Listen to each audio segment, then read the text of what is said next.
Golden State Media Concepts bring you Book Review Podcast, a haven for bookworms of all ages and the widest genres, from mystery to memoirs, romance to comedy, fantasy to sci-fi. If you love to read, this is the podcast for you. It's the Golden State Media Concepts Book Review Podcast.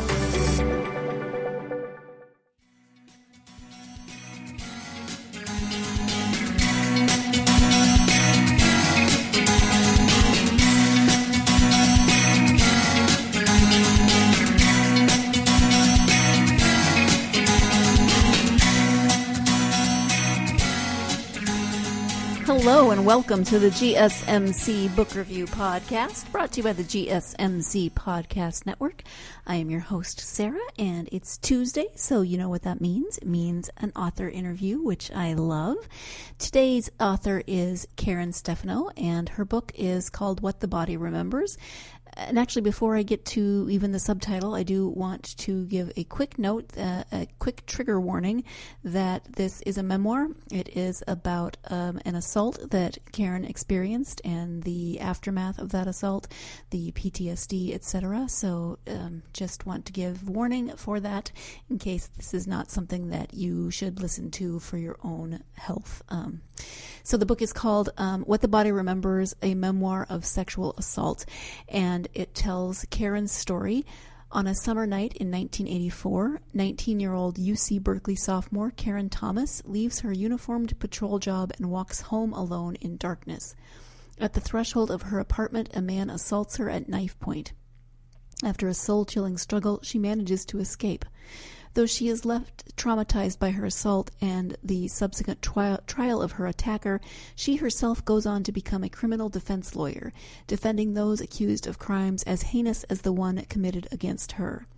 Fast forward to 2014, 30 years after her assault, when her life once again appears to be crumbling. As she stumbles her way through the days, navigating a dying marriage, devastating financial loss, and an elderly mother slipping into dementia, she becomes fascinated by her own anxiety and PTSD. Why does the body remember what the mind tries so desperately to forget? Her questions prompt a delayed obsession with her assailant. What became of him? What is he doing now? She begins a quest of excavation, determined to track him down. What she discovers is life-altering. So that is the description of What a Body Remembers, a memoir of sexual assault and its aftermath. Sorry, I missed that part of the subtitle earlier when I said it. I cut it off abruptly. This book reads like a novel, but it is a memoir. It is really fascinating, the experience that Karen went through, and then her first the assault, and then the trial that she went through that was just as victimizing to her as the assault was, and then the resulting PTSD and anxiety that she experienced.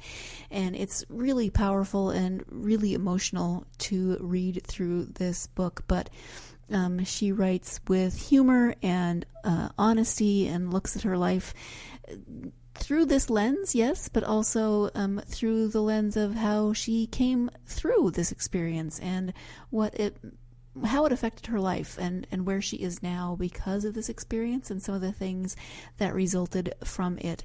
So, as I said, it reads like a novel. It's really engaging. Engaging in terms of it sucks you in and keeps you riveted to her story because you want to know what is going to happen next. I get a little leery when I see memoirs that have this topic because it can be emotionally draining. It can be triggering to read books like this. I have my own PTSD issues. For me, though, this book, thankfully, was not a trigger. And I can't say I enjoyed necessarily the content, what the story was based on, but I really enjoyed Karen's look at her experience, the way she analyzes what she went through, how she shares that experience so that other women who have gone through it know that they are not alone, that other people are out there who have experienced something similar and how they got through it or what they did to keep moving forward. So I am going to now let Karen go ahead and tell you more about this story, since it is her story. So let's go ahead and turn to my interview with author Karen Stefano. Again, the book is What a Body Remembers, a memoir of sexual assault and its aftermath. Hi, Karen. Welcome to the podcast. Well, thank you so much for having me, Sarah. I am excited to have you here. We are here to talk about your memoir. It's called What a Body Remembers. Before we get to the memoir, though, I would love to just have you share a little bit about yourself so my listeners can get to know you a bit. I'm a lawyer. I'm a writer. I'm in my early 50s. I am about to get married in about a week or so. So if anyone sees me on the street and my eye is twitching or my hands are shaking, it's because I'm doing a book launch and a wedding all in the same month. So don't judge me. But I primarily identify right now as a full-time writer, as I'm taking some time off to promote, obviously, What a Body Remembers, and also just to continue writing whenever I can, essays, short stories, all kinds of different pieces. Mm-hmm. And did you plan the interaction, the dates coinciding with the wedding and the book launch, or did that just kind of happen? It just sort of happened. I am marrying a wonderful man, but a wonderful man with an incredibly busy schedule, and a wonderful man with 3 teenage kids. And we were looking at the calendar and saying, okay, when can we do this wedding? And I kid you not, with all the kids' schedules, someone's going to camp, someone's starting this program, someone's going to lacrosse camp. We had one weekend to work with, and I knew that I know. And at the time I thought, this is going to be challenging, but I can do it, no problem. And then now here we are, and I'm feeling a little nuts, but these are all quality problems, though. So I'm sure no one is feeling sorry for me. Well, it's a whole bunch of a good thing, but right. Maybe it would be better to spread those good things out a little more. Right. Yeah. Note to self. At any rate, tell us a little bit about What a Body Remembers. So What a Body Remembers is the subtitle is A Memoir of Sexual Assault and Its Aftermath, and that kind of says it all. And it chronicles a very interesting life story with way too many twists and turns. But on a summer night in 1984, I was a 19-year-old UC Berkeley sophomore, and I worked part-time as a University of California Police Department police aide. And that meant I wore a cop uniform. I didn't have a gun or a baton, but I had everything else. The only thing that identified me as not an actual police officer was a tiny patch on my arm that identified me as aide. And so I worked a shift one summer night, ironically walking other women home to safety. And I went back to the police station, changed out of my uniform, put on my regular student clothes of pants, white flats, lavender backpack, and I walked home alone in darkness. And then at the threshold of my apartment, a man assaulted me at knife point. And after just an absolutely soul-chilling struggle, I managed to escape. And even though I was left traumatized by my assault and the subsequent jury trial of my attacker, years later, I went on to law school. And though I had always planned on becoming a prosecutor, putting away the bad guys, I instead, paradoxically, became a criminal defense lawyer, defending people accused of crimes as heinous as the one committed against me. And then in the book, we fast forward to 2014, 30 years after my assault.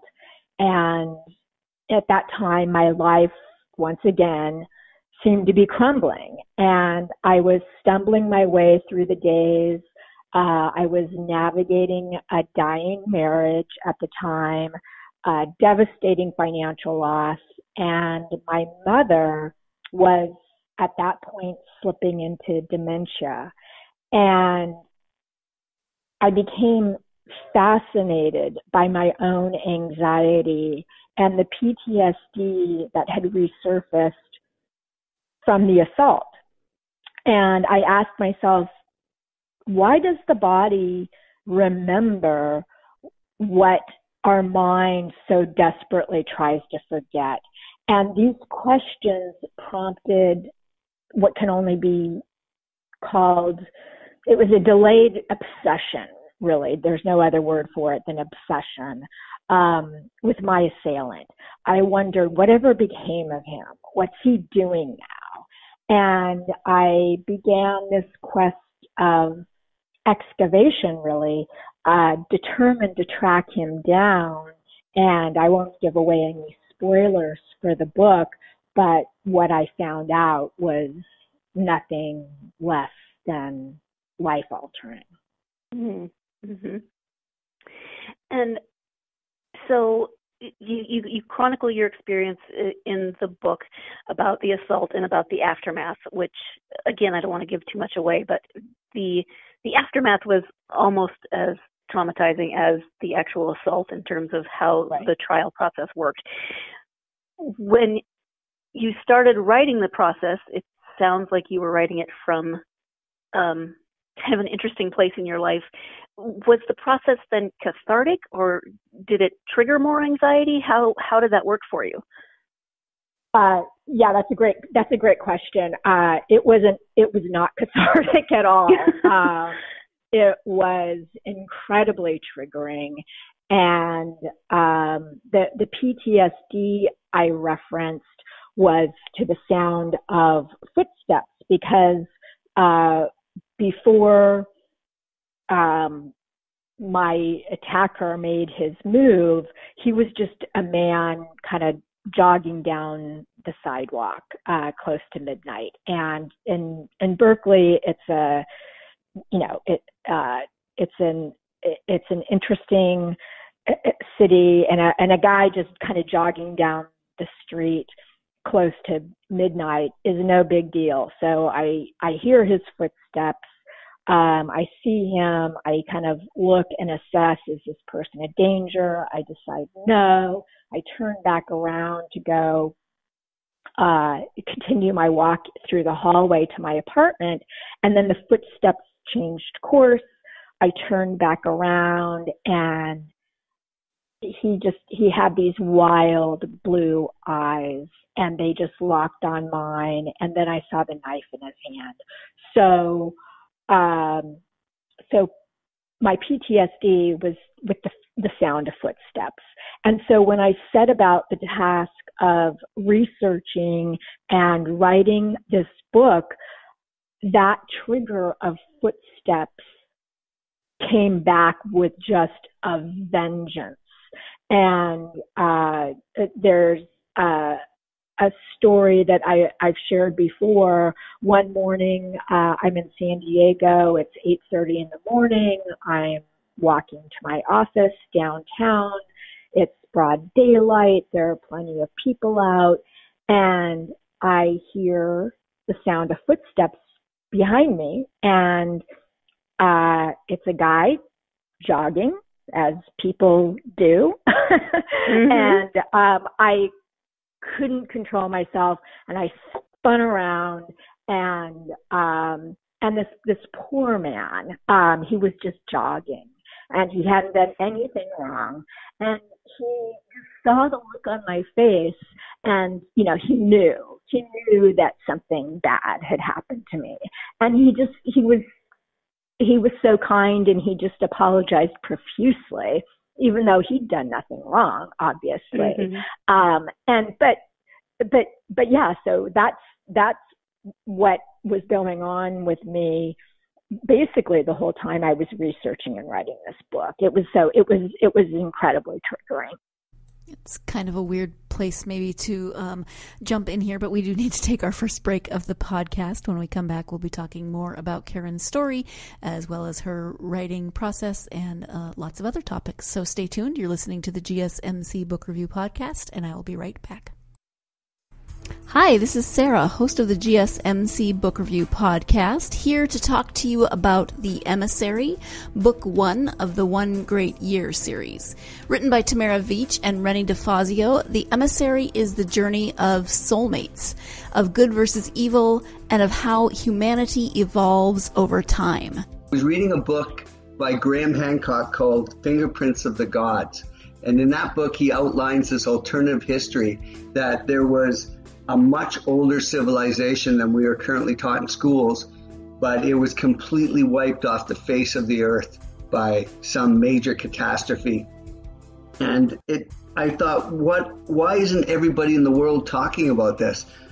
Marcus and Helgul are the only characters in the story who have past life memory, and the two are involved in a battle between good and evil as this story unfolds.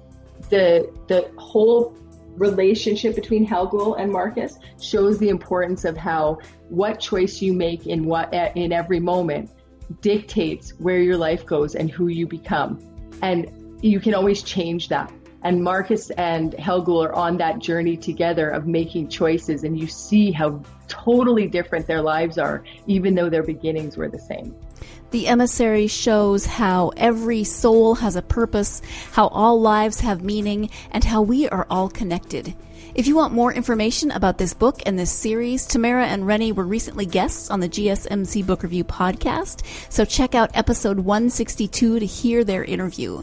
Their books are available at Amazon.com or by ordering through your favorite bookstore. If you're searching for an epic adventure to read this summer, the One Great Year series might just be what you're looking for.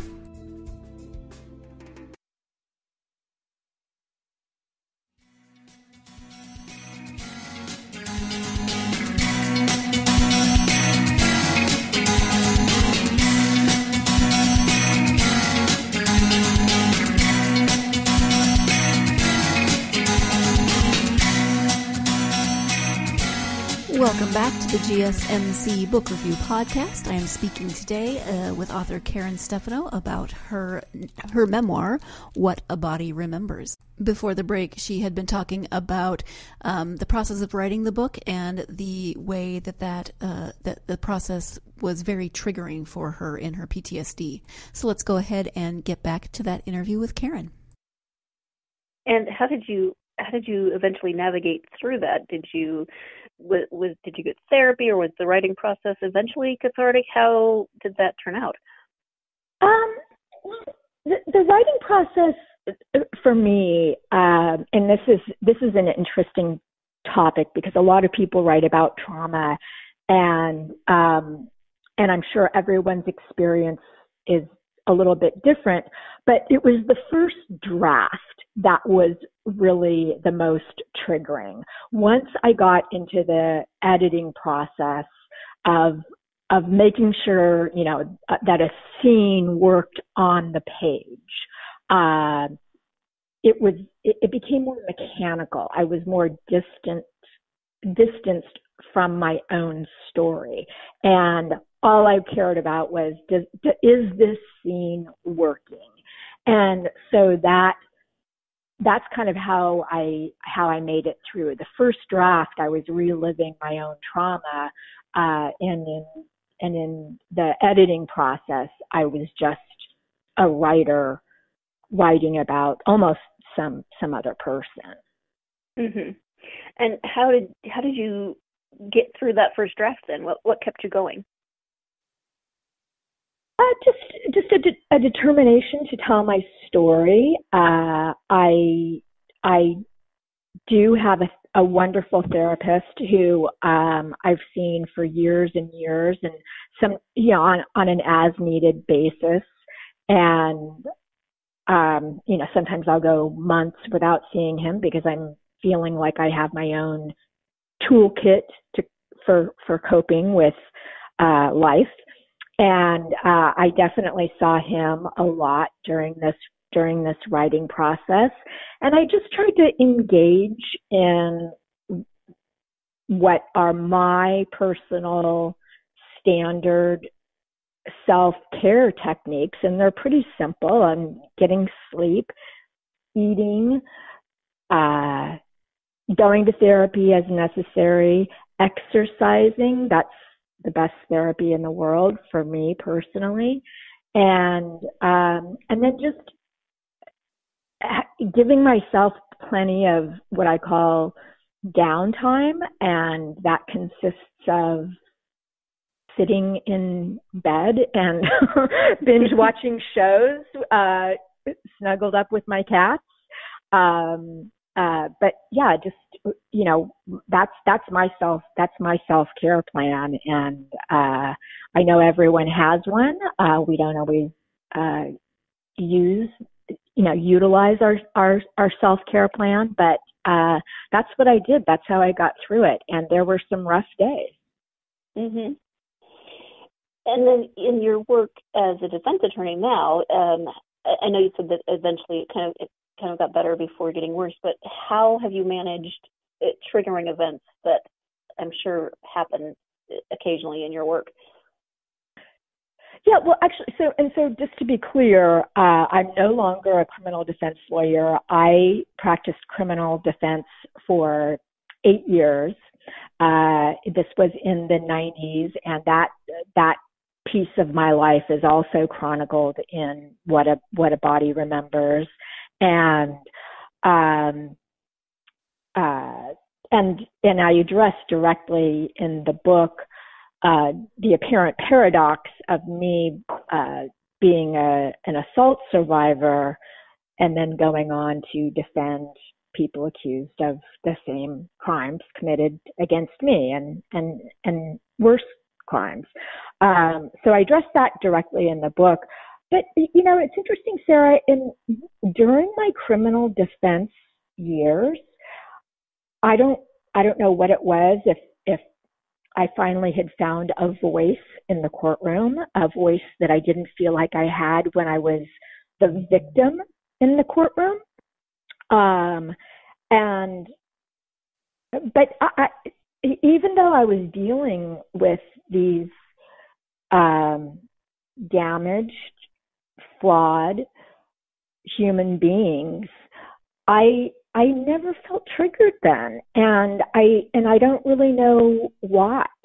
There were a couple of times where I'd be sitting in the county jail, seated across a table from my client, and no cuffs, nothing restraining them, and occasionally I would think it was like, just like suspension of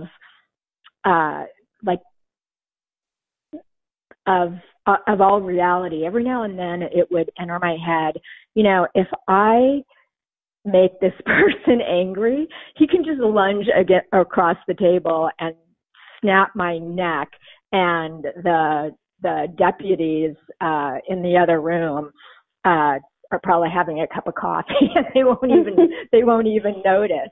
But literally, those thoughts only entered my head a few times, and representing these individuals was hugely empowering for me. Mm-hmm. Yeah, and you juxtapose your story with, because you start in 1995 talking about a case that you were defending a man who, it's not an exact correlation, but he assaulted a woman. And so you start there, and then you move to your story, and then you move back to that. Can you talk a little bit about that juxtaposition in the writing process? Yeah, the juxtaposition is, and again, as I said,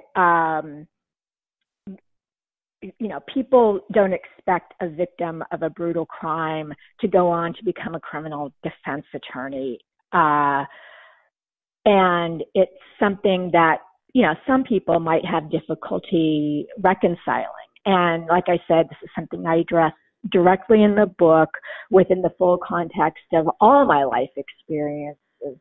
And when you read my story, I think the rationale for this paradox becomes clear, but it was an unexpected path and one I wouldn't change.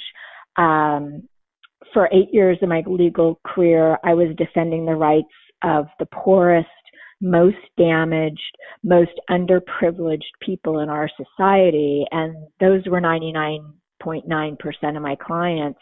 And to, going back to your question about the juxtaposition, I think it's what makes my story so interesting, because the victim who goes on to become a prosecutor, well, that was my plan. And in terms of a story, that's expected, but it's really not very interesting. But a victim who suffers a brutal assault, who worked in law enforcement, who then goes on to defend people accused of atrocious crimes, who's really good at it, who's good at her job, and who sees the humanity even in those clients who've committed some pretty atrocious acts, and who finds her own voice doing that work. I think that's a story worth reading about. And that was the rationale for me juxtaposing my own experience as quote unquote victim against my empowered story representing people charged with crimes. Mm-hmm. It's 1984, and that was the year of your attack.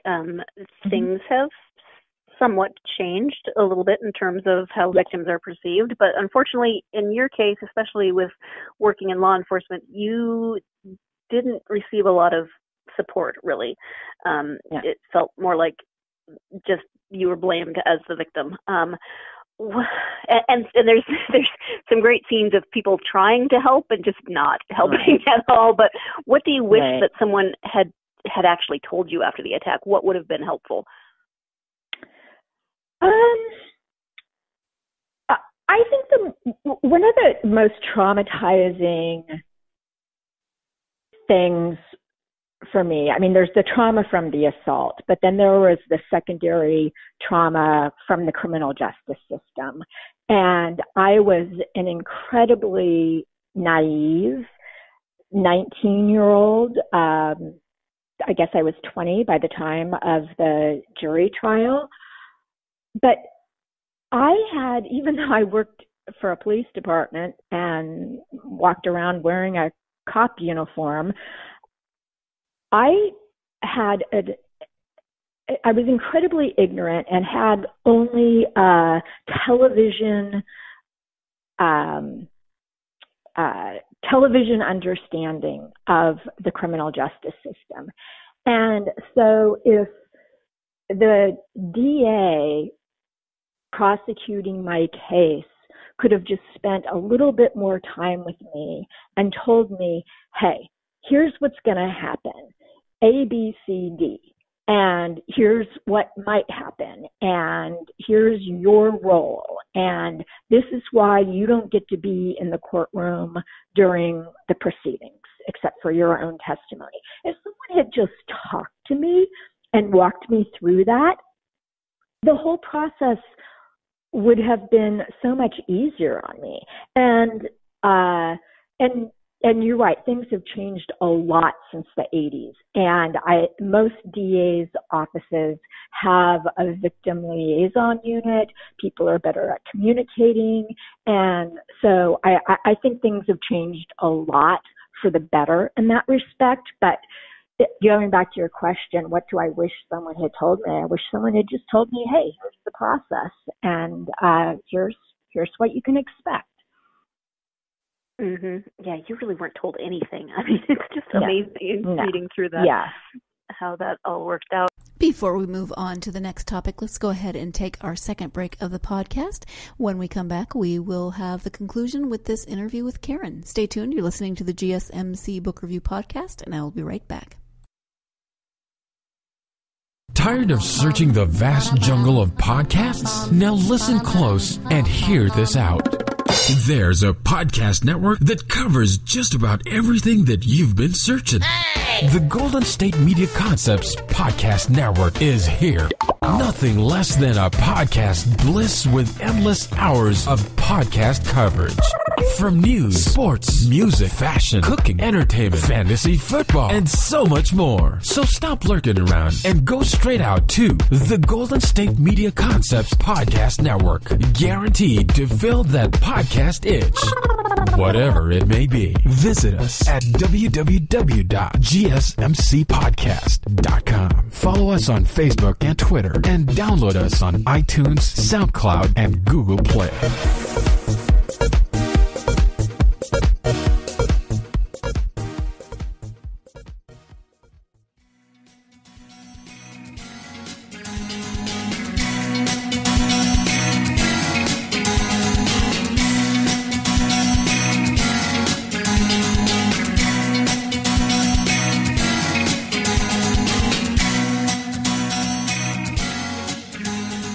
Welcome back to the GSMC Book Review Podcast, and as I said before the break, we now have the conclusion to my interview with author Karen Stefano about her newly released memoir.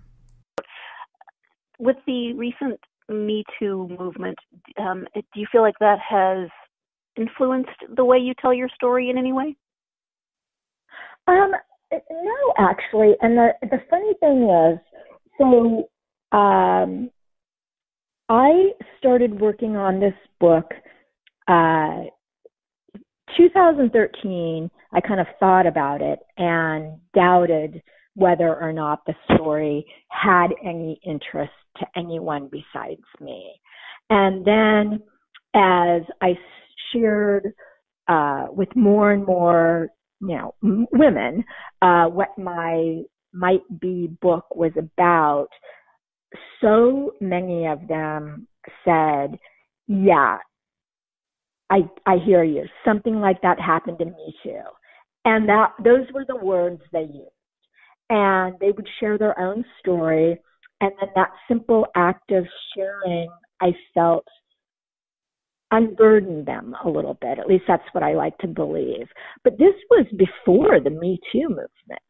And so as I had these conversations, I started to realize I had to write this book because it's important to speak out. It's important to let others know they're not alone, and to let everyone know that there are a lot of ways to heal.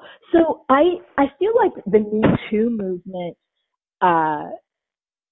helps make my book more relevant today, but I did the writing pre-Me Too movement, so it didn't that movement didn't affect the writing at all.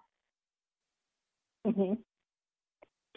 And this is a change of subject, but I was just thinking about the relationship with your mom in the book, and how a lot of your anxiety obviously stems from the attack, but then you had the foundations for that anxiety from your relationship with your mom and how she grew up, etc. Has that relationship I mean, obviously she later on had dementia, so of course that relationship changed. But in the intervening years, did your relationship change at all with your mom? So, there were my growing up years, and obviously I was imprinted with my mother's anxiety. And for people listening, I'm not spoiling anything in the book, but my mother had a horrific childhood, and that left a mark. And it's interesting. You go into a therapist's office, and the first question they ask you is, "How was your childhood?" And my answer has always been, "It was great. It was wonderful." But there's this one thing. My mom had this anxiety problem, and is it possible that rubbed off on me at all? And which they replied, "Duh." But my mom, her whole life, she suffered from pretty significant anxiety, and I don't know that our relationship changed just because I evolved into an adult, and as an adult, I think hopefully we grow and we evolve, and we see our parents as human beings, and human beings, they have their strengths and they have their weaknesses. And so I think that I came to just feel more empathy toward my mom. My mom and I had a great relationship. She died. I'm saying in the past because she died just 2 months ago. And thank you. And then of course she was gone before that because in the book in 2014 she was just starting to slip into the dementia, and then that she kind of went over the cliff, and so my mother existed physically, but my mother was gone.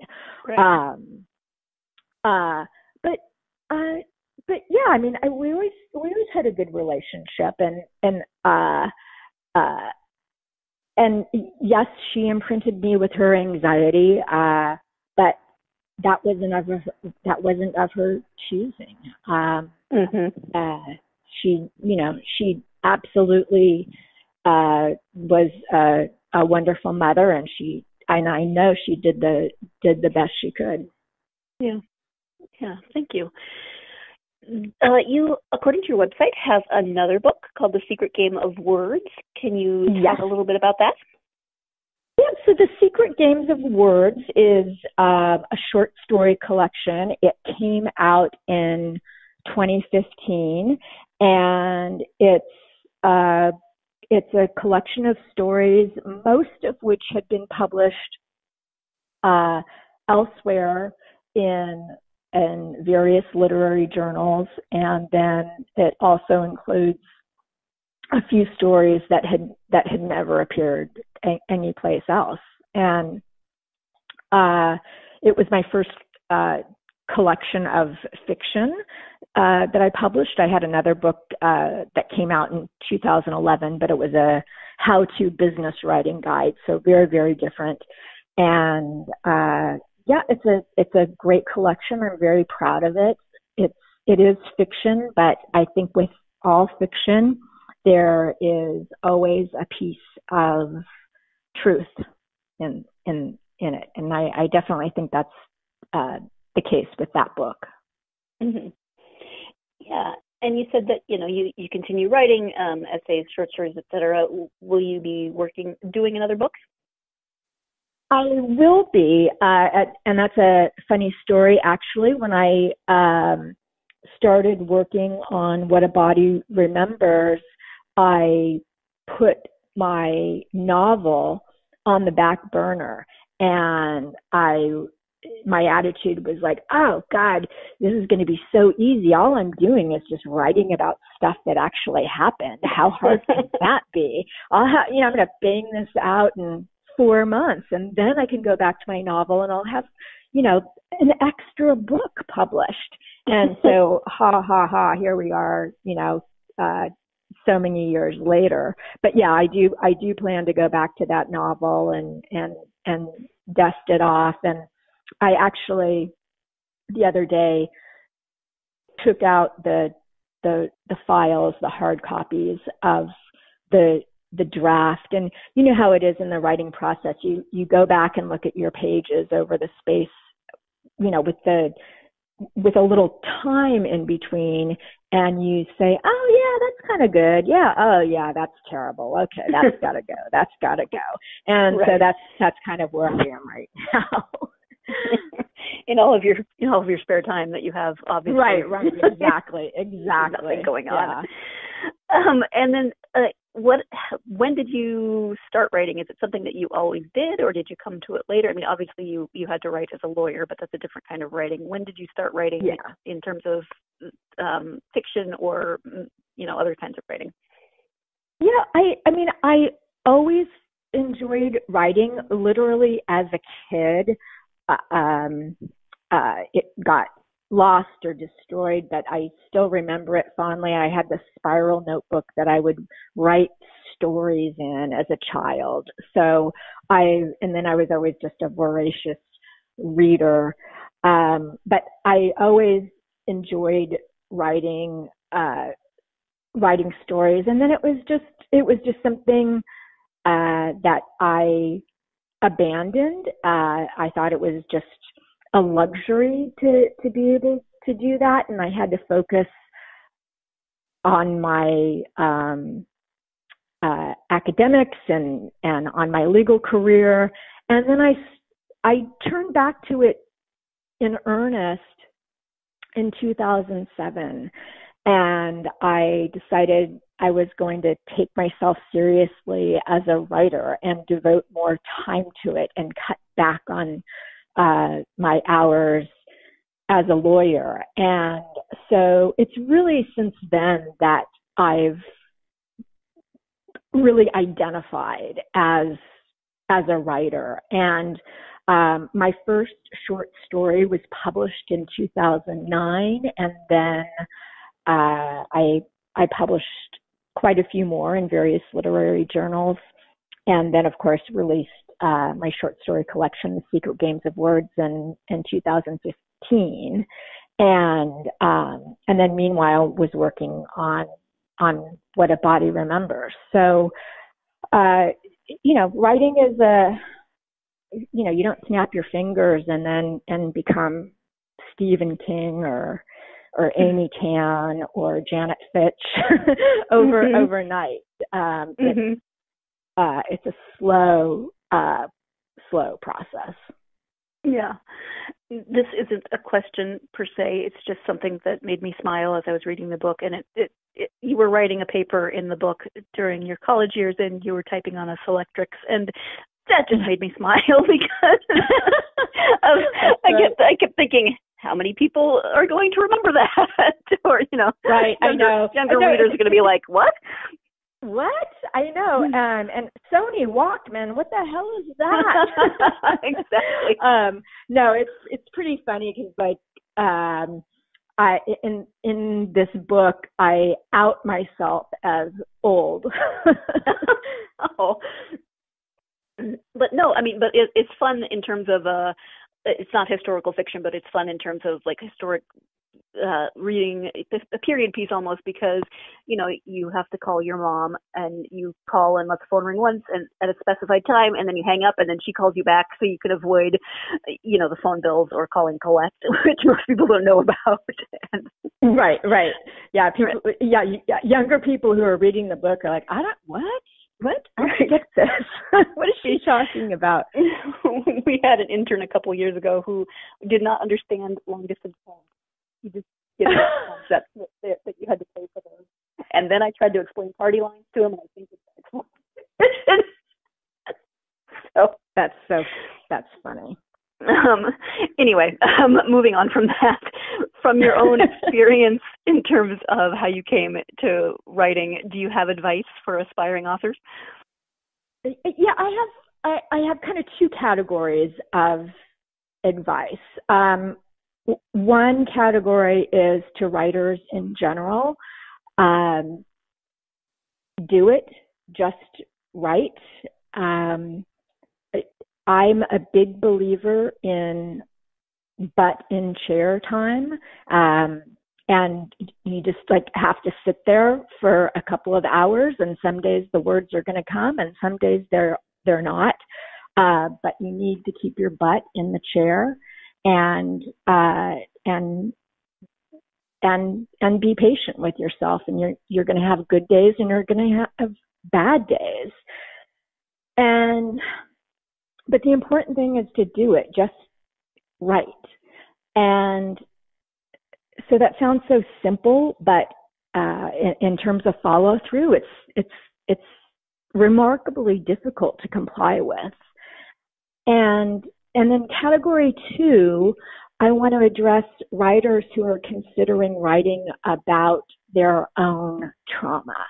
And I can speak from experience, as we discussed earlier, Sarah, that you are going to get triggered.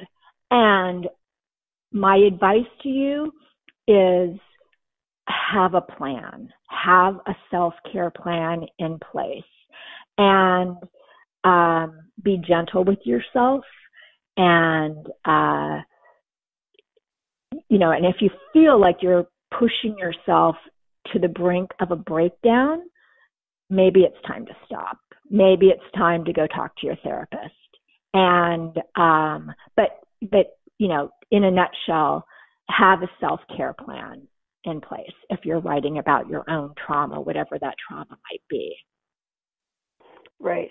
Yeah, absolutely. I think that's very important to not just go into it blindly, but to have a plan. So you can't plan for everything, but to plan at least ahead of time so you're not blindsided.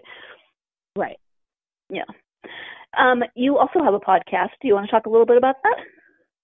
Yeah. I do a podcast, which I've done since 2015 through Rarebird Radio. Rarebird Books is the publisher who published What a Body Remembers, and it's seasonal. I don't. A lot of people podcast. They record or go live once a week.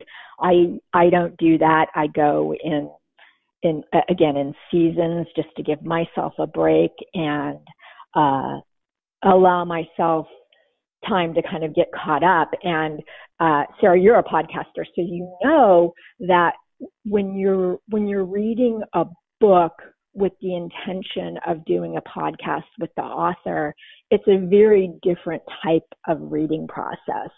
And because you're kind of looking at it more critically, and you're thinking of interesting questions that you want to ask the author, and yet being cautious about not doing having any spoilers. And so sometimes I just need to take a break, a few months off, so I can read like a normal person. You know what I mean? Yeah. I mentioned this before, but I read a lot, or I listen to a lot of audiobooks as I commute, because that's the only way I get in the personal reading, as opposed to the podcast reading. Mhm. Yeah. So it's so interesting. I've become an Audible addict. I didn't think I would like the experience of listening to books, because I've just always been the traditional reader. And I have to share that my book, What a Body Remembers, is on Audible. And I've only listened to a snippet of it because I'm not the narrator. An actress is narrating the book. And and the book is in first person. So It's so trippy for me to hear my story being told through someone else's voice. It's so bizarre. So bizarre. So that would be really weird. So that's just an aside, but yeah. Yeah. I know you have a website, so if you could tell people where to find your website as well as where to find you on social media. Yeah, the website is Stefano, Stefano, Karen, Karen.com. And I'm on Twitter. I tweet a lot about my cats. So, fair warning. And my handle on Twitter is KStefano1. And then I'm also on Facebook, just under Karen Stefano. And on my website, there's a contact tab and with an email address. And so if anyone's listening who wants to reach out to me, and I'm pretty good about responding to emails. So I would be happy to hear from anyone. Great. Thank you so much. So we've gone through quite a few topics, but is there anything that we haven't talked about that you would like to mention in terms of your book or writing or anything else? No. I thank you, Sarah, for your time and your interest in my book. And I do want to give a plug for it. What a Body Remembers is available at Barnes & Noble. It's on the site IndieBound, where you can get it through independent bookstores. It's on Amazon. You can walk into your favorite local bookstore and ask for it. It's distributed by a pretty large distributor, so it's easy for even tiny local bookstores to get it. Yes, visit my website. Reach out to me, buy my book. That's all. That's about it. All those good things. Well, and I want to thank you as well for taking the time to be on the podcast, especially with everything else you've got going on right now. Right. Good luck with the book launch, and have fun next weekend. I will. Once I'm there, once I'm in the zone, I'll be great. Just the last minute details. Yes, exactly. And congratulations to you and your fiance. Thank you so much, Sarah. Thank you once again to my guest, Karen Stefano, who not only took time out of her schedule with the book release and everything, but she also took time out of her schedule the week before her wedding. I was a mess the week before my wedding. I was packing to go to Montana. I was, I don't even know what I was doing. I was a mess. I know that. I mean, I was excited and I was happy and I was organized, but I also don't think I could have been releasing a book and talking coherently on a podcast. So kudos to you, Karen. That was awesome. And thank you again for joining me. Thank you also to you, my listeners. You know, I love you joining me every week to talk about books.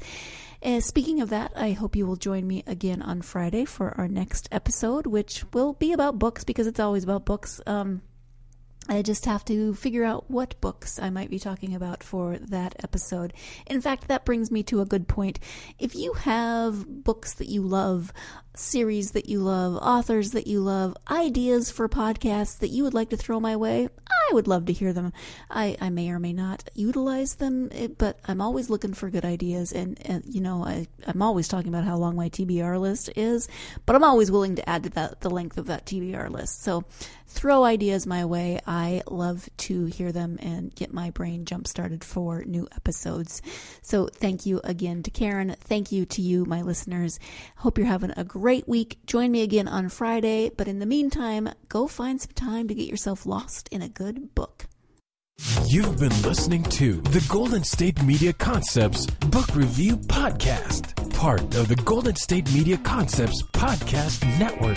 You can find this show and others like it at www.gsmcpodcast.com. Download our podcast on iTunes, Stitcher, SoundCloud, and Google Play. Just type in GSMC to find all the shows from the Golden State Media Concepts Podcast Network, from movies to music, from sports to entertainment, and even weird news. You can also follow us on Twitter and on Facebook.